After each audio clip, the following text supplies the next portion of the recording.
Bonjour à tous, bienvenue dans cette vidéo. Aujourd'hui, on va faire un point sur deux questions qu'on m'a posées. Donc, une question de French Crypto Connection qui me pose la question notamment sur qu'est-ce que je pense de la stock Inode que j'ai regardé un peu et qui a bien performé ces derniers temps. Donc, on va faire un point dessus. Et je vais répondre aussi à la question de Crypto Belgium, donc notamment qui me pose la question sur deux cryptos qu'il possède, donc CFX et KDA. Donc on va voir ce qu'il en est. Donc on va commencer par Inode. Si ce n'est pas encore fait, si vous découvrez la chaîne, donc je vous invite à nous rejoindre, à vous abonner. Donc dans cette chaîne, je fais notamment l'analyse de stocks, des stocks pertinentes, donc certains qui nous ont offert des bons rendements, 500, 1000%, etc. Et des crypto-monnaies également intéressantes. Je fais également l'analyse de portefeuille de ceux qui sont considérés comme excellents, les meilleurs gestionnaires de portefeuille au monde, notamment pour comprendre leur philosophie d'investissement. Donc en tout cas, si vous souhaitez, vous êtes les bienvenus. Alors on va voir pour la question de French Crypto Connection sur la stock Inode. On va voir ça tout de suite. Alors qu'est-ce que ça nous donne? Personnellement, moi j'en possède pas. Donc moi j'ai pas mal de stocks crypto qui ont bien performé ces derniers temps. Donc j'aime bien également diversifier, on va dire ça comme ça, mon risque, même si le secteur des crypto-monnaies est très corrélé au Bitcoin, donc c'est le Bitcoin qui fait un peu la loi. J'aime bien apporter également un peu de volatilité également à mon portefeuille action, et notamment en ce moment c'est le secteur des crypto-monnaies explose qui en profite notamment si on regarde par exemple Coinbase qui a bien performé ces derniers temps. Si on regarde Coinbase, donc ce que ça nous a fait, c'est vraiment une impulsion vraiment très intéressante. Vous avez Foufou, donc j'ai fait la présentation dernièrement. Euh, Inode, je n'en possède pas. Inode qui a bien performé, donc si on prend le plus bas pour Inode, donc de son plus bas à son plus haut, c'est 1636%. Donc pour être précis, 1620%, ce qui est quand même exceptionnel. Moi, j'en possède pas, donc c'est pas grave, il y en a d'autres si vous en possédez pas. Néanmoins, on va analyser cette stock et voir qu'est-ce qu'il en est. Donc déjà pour toi, donc c'est super, hein, bravo pour cet investissement. Donc j'espère que tu as pu prendre quelques profits quand même à la montée, puisque là, comme on peut voir ici, en tout cas la dynamique du prix, le price action commence à tanguer un peu ici. Donc du coup, à mon sens, c'est le moment de prendre un peu de profit. Par exemple, ici, on voit une grosse zone d'imbalance qui n'a pas du tout été travaillée. Ça ne veut pas dire qu'on y reviendra forcément, mais ça a des chances à un moment donné ou un autre que le marché revienne travailler cette zone qui n'a pas du tout été travaillée. Donc c'est un point de vigilance quand même. Donc à mon sens, après une impulsion qu'on a eue en moins d'un mois, hein, c'était depuis début novembre 2024. Donc là, on a eu une impulsion, si on prend de ce niveau-là, on a une impulsion de 142%. Donc ça reste quand même très bien. Donc par contre, je ne sais pas où tu étais rentré. Par exemple, si tu as pu te positionner en 2022, 2023, ici par exemple, c'est vraiment des zones exceptionnelles. En tout cas, si tu as pu en choper à ces prix-là, c'est vraiment super. Là, c'est parti. Donc si vous découvrez Inode, à mon sens, c'est un peu tard. À mon avis, même si vous êtes intéressé, vous découvrez cette chaîne, découvrez cette stocks. À mon sens, il faut attendre, euh, si le marché nous l'offre, qu'on vienne au moins retaper cette zone. À mon avis, c'est le minimum à attendre d'Inode si vous n'en possédez pas.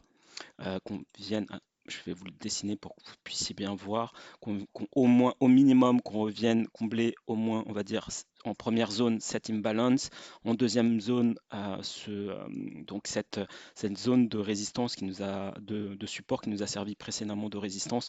Ensuite, si vraiment catastrophe, le secteur des crypto-monnaies dégringole, c'est pas improbable qu'on aille même chercher ces zones-là qui correspondent à une grosse zone de support. C'est une zone qui a été également beaucoup travaillée. Si vous souhaitez rationaliser vos positions d'entrée, donc moi je vous invite à utiliser Fibonacci qui vous permet de voir un peu où on en est. Donc là actuellement on en est loin. Si on revient combler cette zone d'imbalance, cette zone-là, donc on revient tracer, d'ailleurs, hein, cette zone, comme vous pouvez le voir, on est parfaitement, moi je viens de le faire avec vous, on est parfaitement quasiment sur les zones importantes. Donc là, si on comble cette imbalance, on vient rechercher un retracement de moitié. Si on vient chercher cette zone-là, on est sur un retracement de 0,618.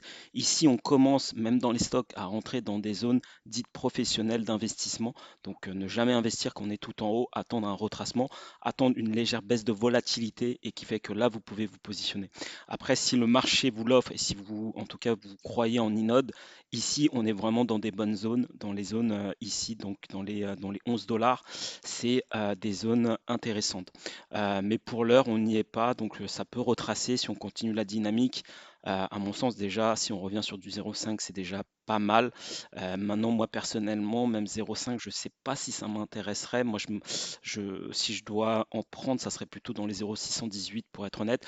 Sinon, c'est pas grave. Le marché, l'important, c'est de gérer vos émotions. Si vous êtes sensible à la cupidité, c'est le FOMO, hein, le Fear of Missing Out.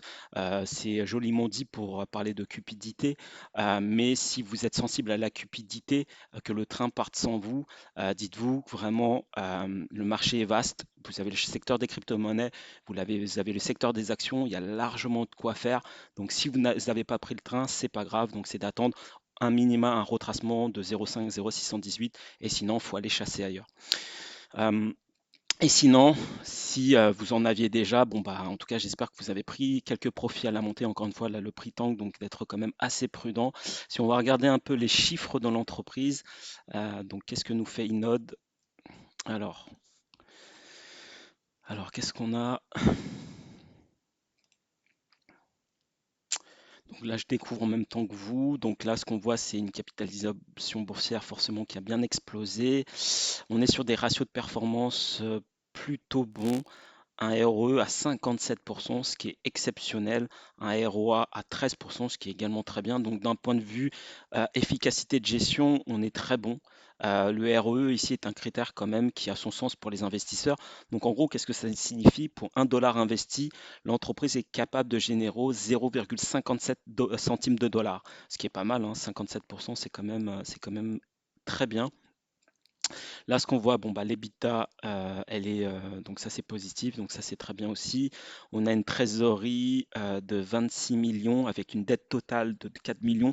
Donc Peter Lynch faisait, donc, qui était qui est considéré comme l'un des meilleurs investisseurs de tous les temps, donc qui était notamment qui a géré à un moment donné le fonds Fidelity Magellan. Donc lui, il faisait ce raccourci rapide où il faisait la soustraction grossier mais efficace si on veut avoir une vue rapide. La trésorerie moins les dettes. Donc, ce qui vous permet, donc là, si on devait rembourser la totalité des dettes de l'entreprise, l'entreprise a encore de la trésor pour continuer son activité. Donc, ça, c'est très bien. Après, si on va un peu plus dans le détail sur les éléments financiers, alors, on voit une croissance ici du chiffre d'affaires de manière régulière, donc ça c'est très bien également. Pareil, l'EBITDA en croissance, donc ouais, ici on a quand même des éléments positifs, un bénéfice d'exploitation, le BE qui commence à être positif, ça aussi c'est un bon signal. Donc en tout cas sur le compte de résultat c'est pas mal. Si on va voir le bilan rapidement, qu'est-ce que ça nous donne? Donc on voit ici que les actifs quand même restent assez stables. Ok. Pareil pour les passifs. Sur la valeur comptable tangible, donc on a quand même une diminution de la valeur comptable.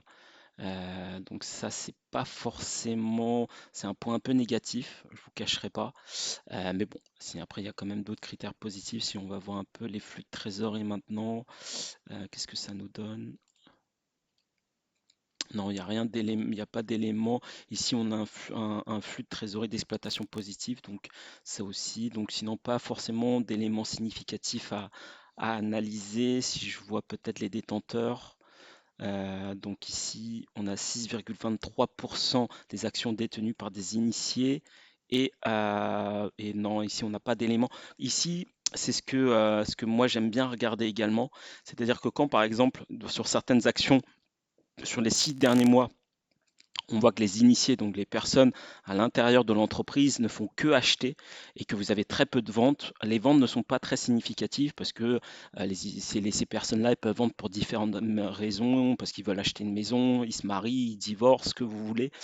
Donc c'est pas si significatif que ça, mais quand ces initiés commencent à acheter et qu'il y a très peu de ventes, par exemple, on aurait eu un ratio de 1 267 000 actions achetées pour par exemple 5000 actions vendues, un ratio de cet écart-là, ça c'est très bon signe, hein. Et que là, et pareil, on voit que le prix serait dans une dynamique, par exemple comme celui-ci, où, hop, je vous le montre, par exemple, on aurait eu ça et que de 6 derniers mois, on serait ici par exemple. Là, c'est un signal très fort qui peut être très bon pour nous montrer que eux, c'est des insiders, donc c'est des personnes qui savent ce qui se passe en interne, les développements, etc., ce qui se passe. Et donc, c'est très bon signe quand on a un prix, par exemple, qui latéralise, vous avez une baisse de volatilité, où le marché s'en fout, plus personne n'en parle, tout le monde dit c'est fini, etc., que les résultats sont bons, le chiffre d'affaires est en croissance, que les initiés ne font que acheter. Généralement, c'est plutôt des bons signes qui précèdent normalement des accélérations ensuite. Là, c'est pas le cas, donc on n'a pas forcément plus d'informations. À mon sens, Inode, c'est un peu comme les autres stocks orientés secteur crypto-monnaie. C'est Bitcoin qui donne le tempo et les autres suivent et les stocks des crypto-monnaies suivent également cette dynamique. Donc super, hein, bravo à toi en tout cas pour cet investissement. Très belle impulsion, donc j'espère que tu as pris un peu de profit et après selon tes convictions, donc si ça accélère, bon bah c'est super. Après l'autre question, donc l'autre question de Crypto Belgium, donc il me pose la question par rapport à CFX et KDA. Donc on va voir ça tout de suite. Donc CFX, je regardais tout à l'heure un peu. Ce qui est bien sur CFX, c'est que on est quasiment, le market cap est quasiment équivalent à la FDV, donc la Fully Diluted Value. Donc qu'est-ce que ça signifie? Ça signifie que vous n'aurez plus que très peu d'inflation. Donc la grosse phase d'inflation a déjà eu lieu. Donc normalement, on aura moins de pression sur le prix.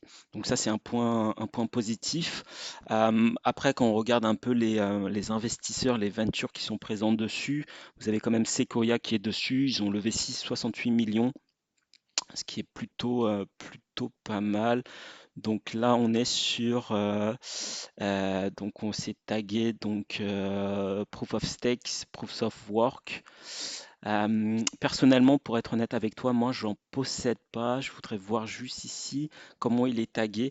Pourquoi? Parce que dans le secteur des crypto-monnaies, c'est pas la même chose que dans les actions, où dans les actions, on peut quand même faire une analyse qualitative, on va dire, des chiffres de l'entreprise. On a un historique, on a des résultats, on a l'EBITDA, on a la croissance du chiffre d'affaires, on a le bénéfice par action, on a le RE, le ROA, on a plein de critères de mesure de la performance opérationnelle de l'entreprise, chose qu'on n'a pas forcément dans les crypto-monnaies.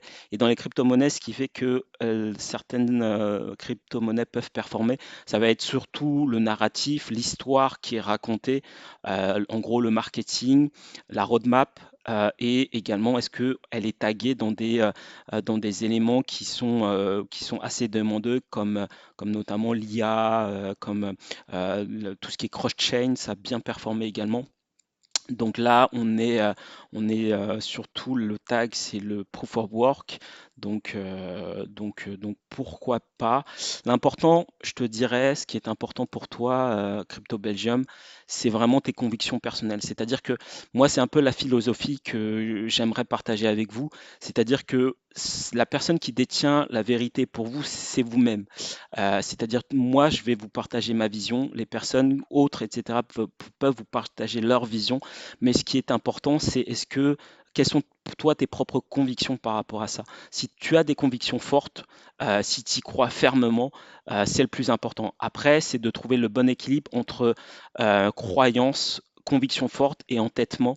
C'est pas la frontière est mince, mais c'est la même frontière que quelqu'un qui est à la fois qui a confiance en lui et quelqu'un qui est arrogant.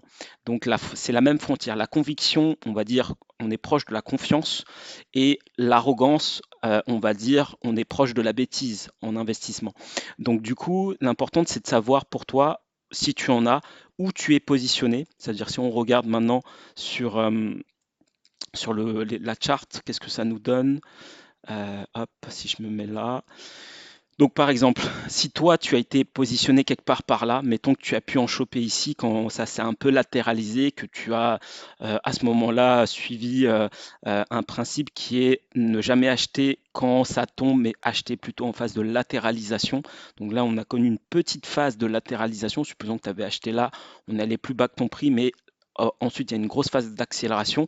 Si c'est là et que tu as réussi à en vendre ici, je t'aurais dit super, bravo. Si par exemple tu as acheté ici, là je te dis, bon, on était déjà dans une phase où le prix a quand même accéléré pas mal. Entre son plus bas et là, c'était, mettons, là on est sur du 2000%. Donc tu es rentré, si par exemple tu es rentré ici, tu es rentré, et par rapport au plus bas, tu es rentré après une dynamique de plus de 2000%, ce qui est quand même énorme et ce qui est extrêmement risqué. Et la preuve, c'est qu'après, à peine on est arrivé sur ces 2000%, la crypto a connu une baisse à son plus bas de 82% de sa valeur. Donc c'est quand même extrêmement important. Donc en gros, dans les secteurs des crypto-monnaies, mais c'est pareil dans les actions.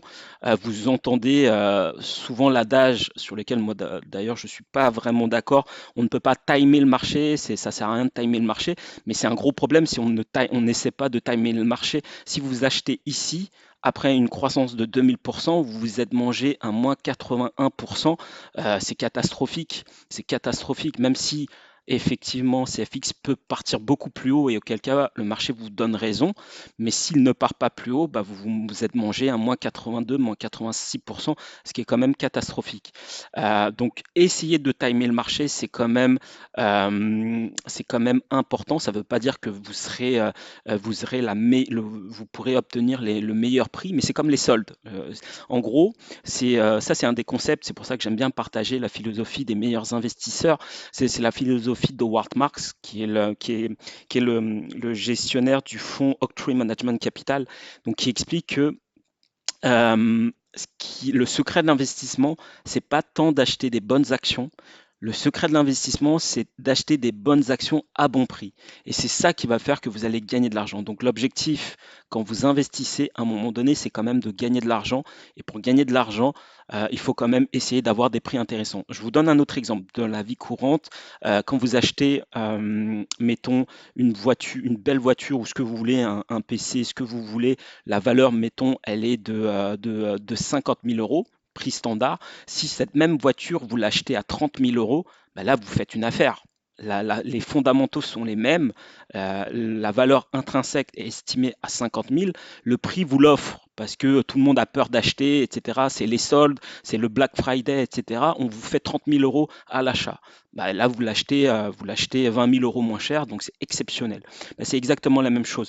En investissement, plus que la valeur qualitative, la valeur intrinsèque, ça va être le prix d'entrée. Et il faut attendre les moments liés au... C'est comme le Black Friday, il faut attendre les jours de Black Friday pour acheter.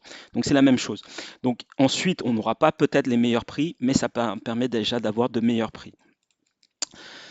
Après, on peut également rationaliser la position d'entrée. Donc, si on regarde ici, donc idéalement, ça aurait été d'acheter là. Par exemple, tu étais là, tu as découvert la stocks quelque part par là.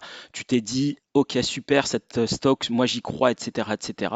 Donc, ne jamais acheter ici quand c'est tout en dos. Tracer tranquillement Fibonacci, attendre un retracement, un minima à 0,618, idéalement à 0,786. D'ailleurs, on est parfaitement venu taper cette zone-là, hein, qui est une zone, je vous la montre, je la trace pour que vous puissiez bien voir, ce qui nous a qui donc était une zone de support importante, ici, comme vous pouvez voir.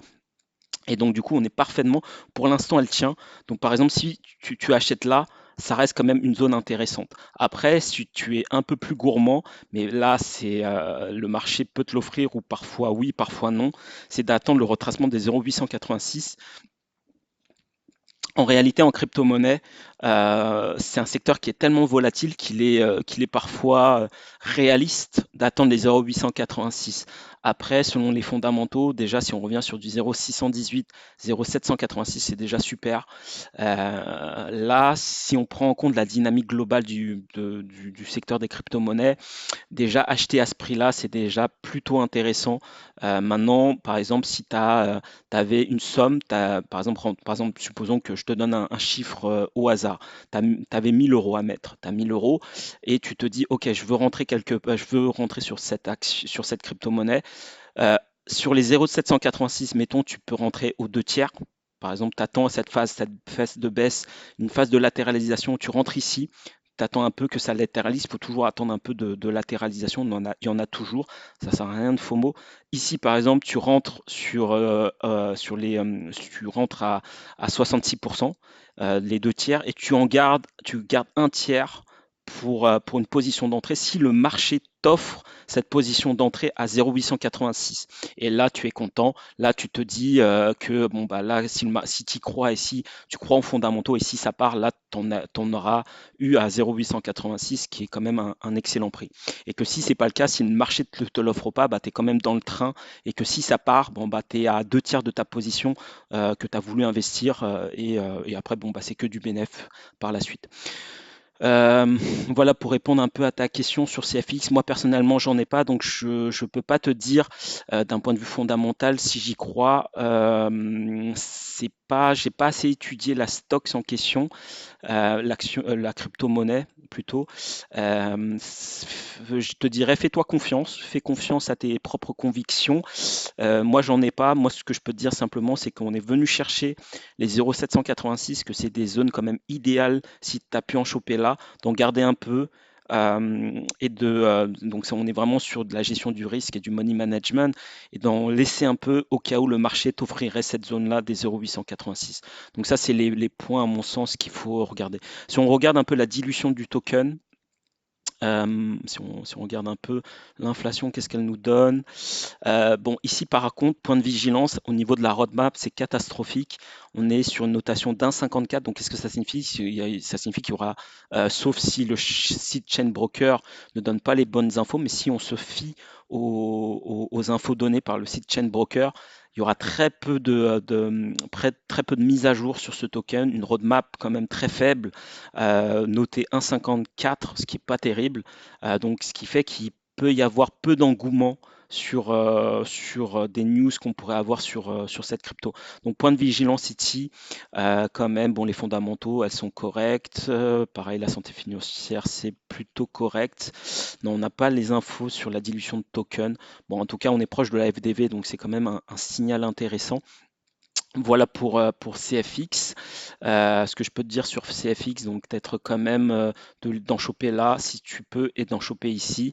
Maintenant, moi, c'est encore une fois, j'en ai pas et c'est je ne sais pas si elle peut m'intéresser. Moi, comme je l'ai expliqué dans plusieurs vidéos, le point positif de ce token-là, c'est quand même qu'on est sur déjà la FDV, on est sur déjà 1 milliard de market cap. Pour moi, c'est beaucoup. C'est pas personnellement ce que je vais chercher.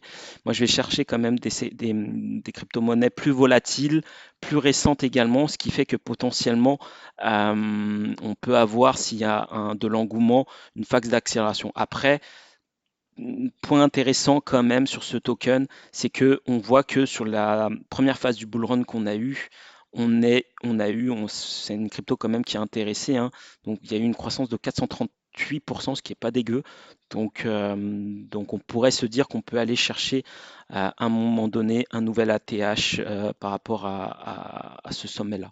Donc ça c'est totalement possible. Après, pour te donner des objectifs du coup plus mathématiques, donc si on regarde par rapport à ça, donc hop, si on va chercher les 1,618, si on va chercher 1,618, donc ça nous amène à un prix, hop, tac, alors ça me l'a pas mis. Donc ça nous amènerait à un prix de 0,83 centimes, donc une croissance de 271%. Donc si par exemple tu hésites et que tu veux rentrer ici, donc ça te donne en premier objectif de croissance si on d'aller chercher ce niveau d'objectif qui correspond aussi à cette zone de résistance. 273%, c'est pas dégueu, c'est pas mal. Donc ça nous amène à un market cap, si je dis pas de bêtises, de 4 milliards. 4 milliards pour un projet comme celui-ci, ça me semble réaliste. CFX, 4 milliards. Si on regarde un peu le market cap. Donc ça, c'est une crypto qui était en tac. Donc là, par contre, point très négatif, on a eu une grosse dilution de tokens, hein, comme tu as pu le voir ici là.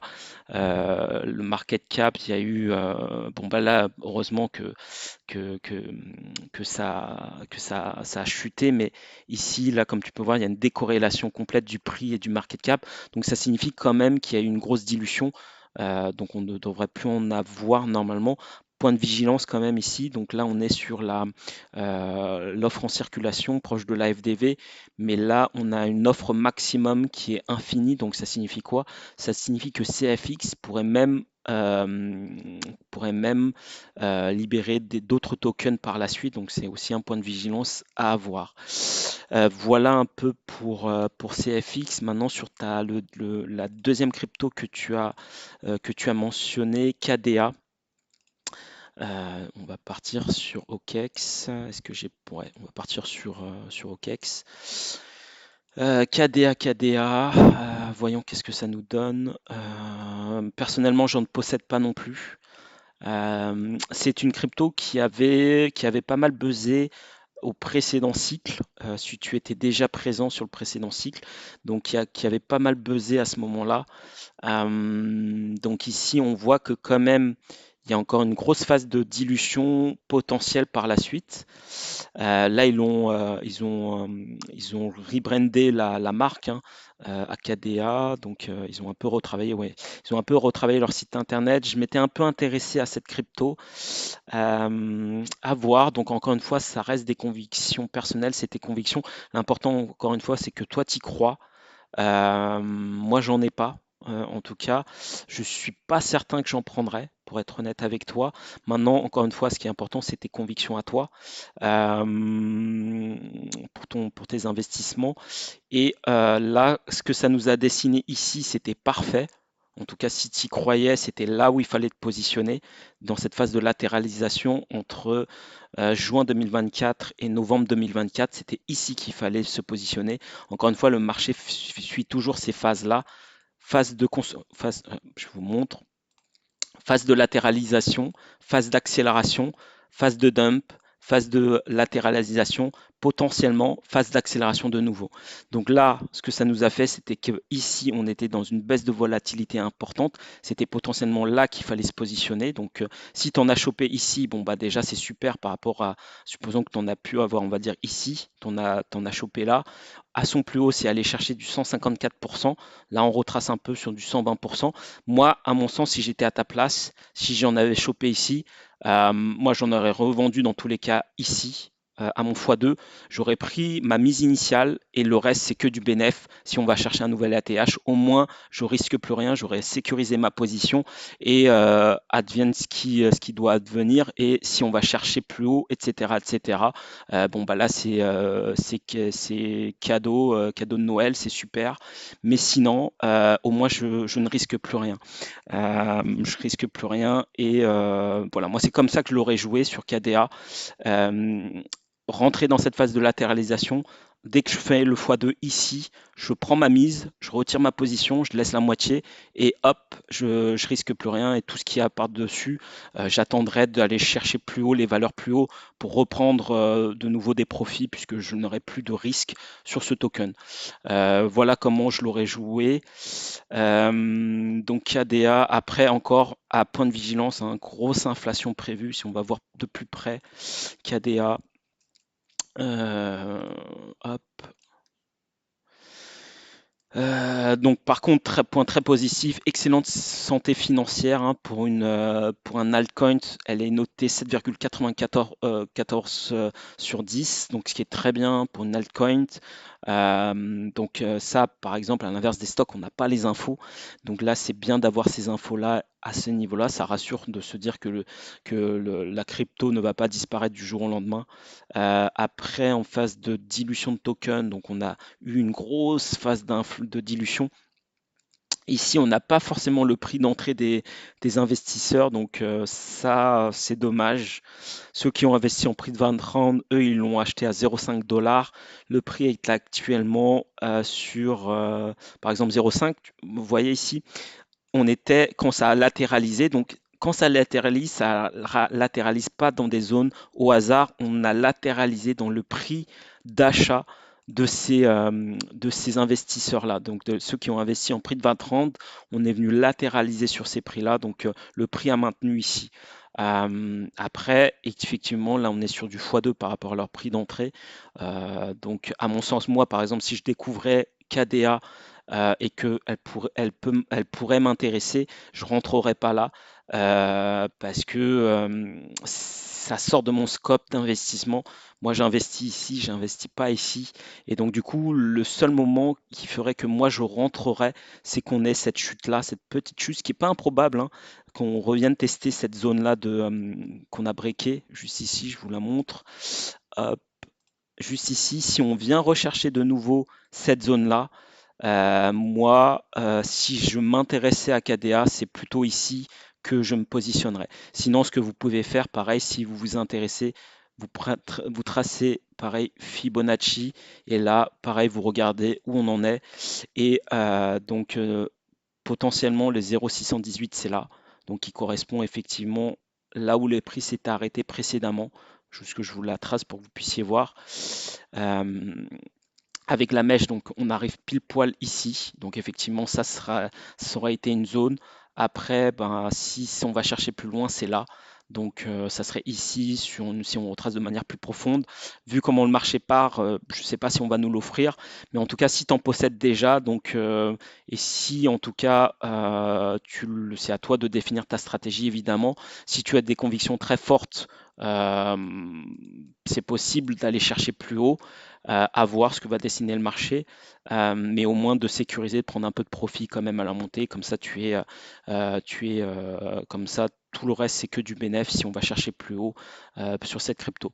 Voilà, je pense avoir fait le point après sur les ventures présentes, sur la Multicoin, etc., qui sont quand même qui est quand même plutôt une bonne venture dans les crypto-monnaies. Ils investissent dans plutôt de bons projets généralement. Euh, voilà tout ce qu'on peut en dire sur cette crypto. J'ai pas plus d'infos, j'ai pas plus d'éléments à te communiquer, mis à part que l'important, encore une fois, comme tout à l'heure, ça dépend de ta zone d'entrée. Si tu en as eu là, bon, dans tous les cas, tu es déjà sur du bénéf à x2, donc à toi de voir si tu souhaites prendre des profits. Si c'est pas le cas, si tu découvres la crypto ici, moi personnellement, je trouve ça risqué. Des crypto-monnaies, t'en as d'autres, franchement. Et vraiment, le marché est vaste, c'est pas ce qui manque. Et l'important, c'est bien sûr les fondamentaux, mais également vos positions d'entrée. Voilà pour répondre un peu également à ta question. Donc, j'espère avoir répondu à vos questions. En tout cas, je vous remercie d'avoir regardé cette vidéo. En tout cas, n'hésitez pas à liker la vidéo. Ça récompense le travail fourni. Et si vous découvrez la chaîne, n'hésitez pas à nous rejoindre. Vous êtes également les bienvenus. Je vous remercie beaucoup les amis et je vous dis à très bientôt. Au revoir.